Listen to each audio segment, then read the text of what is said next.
Hey guys, welcome back to our channel. Hope you have a wonderful day.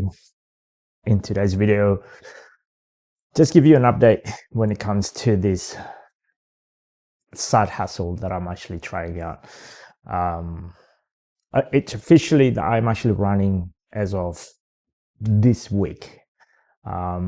Yesterday was officially that I actually did customer load. So it's kind of excitement. I had my very first job and we did the whole entire process. Well, we picked it up 2 days ago, we dropped it off yesterday, and today is sort of like what I learned from it. Not only that, we're actually going ahead to purchase the franchise business based on pick up, drop off, wash, dry, and fold laundry services. So it's been an interesting couple of days, couple of weeks or so. There's a lot of friction that is happening. There's a lot of things that is out of whack. But yeah, it's kind of exciting. Good and bad. So the pros on, let's say, doing Uber version of laundry services. So just like an Uber, you turn it on, turn it off whenever you want. At the same time, this is not your client. This is based on the platform client. So you can contact them direct in a sense. They don't have that, they're really lenient in that aspect, but understand that most of the time you're not covered if you go direct. But yeah, my very first service, it was about half an hour drive to get there, about 15 minutes there and 15 minutes back, so about half an hour return or so. It was based on a 12 kilos worth of load. It's literally, you just wash them, you put them in dryer. Once that happens, you can then once it's dry, you just fold them up, make it nice and neat, and then bag them up and then return it back. So yeah, interesting concept. I never knew this type of service actually existed here in Australia. I'm not sure where you're actually watching it from, but it's great flexibility in the sense of I'm doing it at home. And after going through all of the paperwork, all of the hurdle, all of the training, it is official that I was able to get one first client.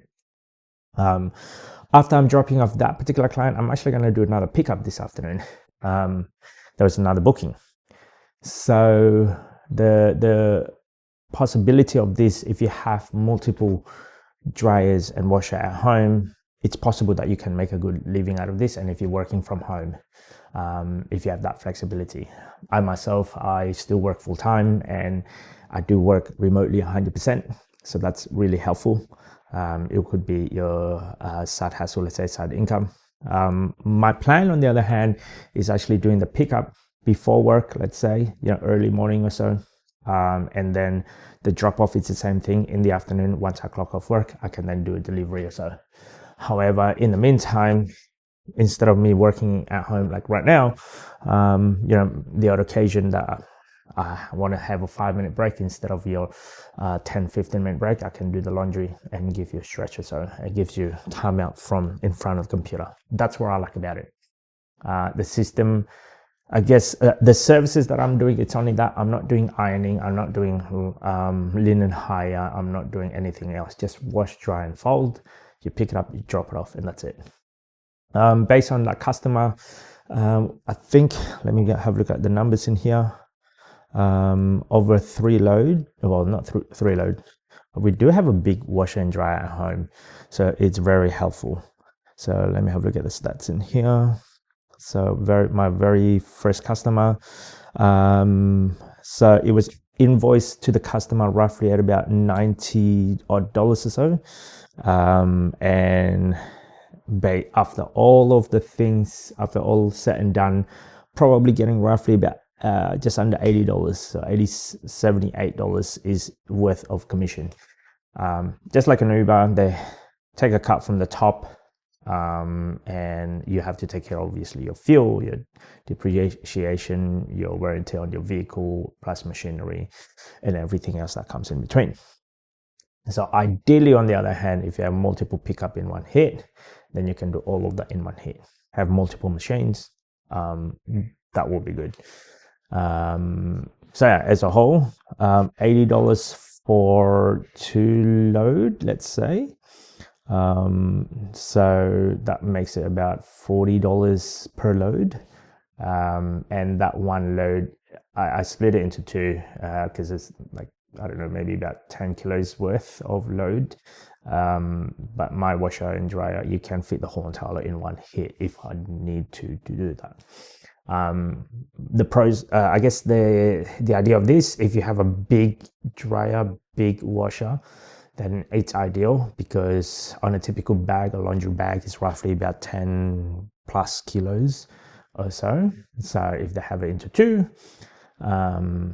two bags worth, which what I had, I just split it into two. What else? As a whole, the whole entire process, it was flawless. It was seamless. The downside, on the other hand, it does take a lot of time, a lot of waiting time, let's say, because once you put it on, once you put it in the washer, you just hang around for about an hour and a half or so, and then you put it in the dryer, a 5-minute job from the washer to the dryer, and it takes an hour and a half again. So you got that downtime. Meanwhile, during that downtime, you can do other things. So yeah, that's the whole entire business. It was kind of flexible in that aspect. Customer wise, so far, look, it's not like Uber where you actually just turn it on and consistently one after another, especially during peak hour, and then after the peak hour it's just dropped off. You probably be able to do it while you're actually driving for Uber, let's say, but it all depending what is it that you want. Works out to be about the same income or so if you're doing this Uber version of laundry services, with an average of about $35, but you got to take care of the depreciation of everything. $40 per load or so.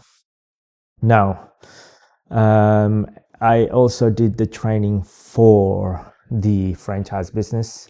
That was kind of interesting. What I saw, as a whole, what I saw was like, it's an eye-opener. A typical day for a franchise, for this particular franchise, wash, dry and fold services, he was able to gaining roughly about $500 a day or so, with that before anything else. Let's assume that you're putting aside your fuel, depreciation and expenses administration of your business, let's say, call that $100. You should be able getting roughly about $400 worth of positive worth of income. So yeah, $400 or higher, and this wasn't at maximum capacity. We were sitting there, we were talking for about 2 hours, 2 or 3 hours. We're just going through the motion. After you wash it, you dry, which laundry detergent, which sanitizer, which I guess fabric softener that he used, which what do you do when there's actually I guess a little bit more harder to wash, those little things, and like learn so much in the washing industry, let's say. I've never done this, and yeah, now this person's been doing the experience roughly about 3 years or so. Over those 3 years, obviously you learn the shortcut, the ins and out of what you need to do for each load. So yeah, with an average, and he wasn't really working that hard. He picked up the services about, let's say, I think it's like about 3 hours, the picking up, and then the physical washing, because he had about 3 washer and dryer at home. The physical washing is about maybe, 3 hours on top. So call it a 6-hour day, and it was making roughly about 500 before expenses. So yeah, I'm just working out the rough numbers at the moment. I haven't gone through what are the actual numbers, but I could see that it's possible that you can make about $500 per day. There is, and depending how many days you want to do, and depending how many washing machine that you have, and depending how big of a route that you want to do. What I like about how he does it is the fact that it's a week in, week out. So you only go there once a week. So for example, on the right hand side of the town, he just pick it up on a Tuesday. He doesn't go back there until next Tuesday, and then he drop it off and do another swap. And then on Friday, that's the same thing on a different route. You pick it up on a Friday, drop it off, and then you drop it off again on a Friday. So it's only a swap around, which is, I never thought of that, because I was expecting it to be drop off on this next day and then pick up another load, drop off another day. So yeah, I guess each to their own in that aspect. With the, I guess the Uber version, you gotta have to drop it off the next day, because that's the part of the terms of service that they have. So my first commission roughly just about $80 or so for one load. I want to know what it looked like. How can I scale? We have a plan some sort where we're going to increase more washing machine one after another until at maximum capacity. I think we can put roughly about 6 machines or so in our garage, but we'll see. But that's the whole entire concept. We'll see if that can actually works to our favor or not before we get maxed out on our garage space. So yeah, interesting journey so far. And as of this afternoon, we're probably going to sign the paperwork with the franchise business, and we're expecting to start running as of Monday the following week, and start our business from then. Stay tuned as I go along. And on top of that, there's certain things that you got to bring up also. So I'm actually going to obviously setting up this whole entire business, speaking to accountant as well. I'm going to have a chat with them tomorrow and figuring out what's the best structure for this to figure it out, because there's a lot of I've realized it's really messy if you just keep on buying bits and pieces on your personal account. And now I need to create that somehow into a business account, so that way everything is in that one place. Business structure, what is it going to be, what type of software will I be using in order to get the account actually have the balance sheets made up, so it's a lot more neat compared to what I have at the current stage. So that's one side that I'm a little bit high on with it. Maybe hiring a bookkeeper to understand how it all works out, to figure out all the books, all the numbers, that comes the ins and out of it. And I'll try to be as transparent with you guys as much as I can and go from there. So yeah, we also bought a car for this business. We are not going to use our Tesla for this business because we don't want to use that car for it. And with our visioning is like have multiple different machines, maximize the capacity of the machines at home, and then have someone else working for us, either part-time, full-time, or casually, or on the call. So, and they do the same thing to do what we're doing, and go from there. And hence, when the car, we're looking at someone else that are actually going to drive and pick it up and drop it off. So what else? I think that's about it for now. Anyway, that's just our update. If you like this type of content, don't forget to subscribe, comment, and I will see you on the next video. Bye.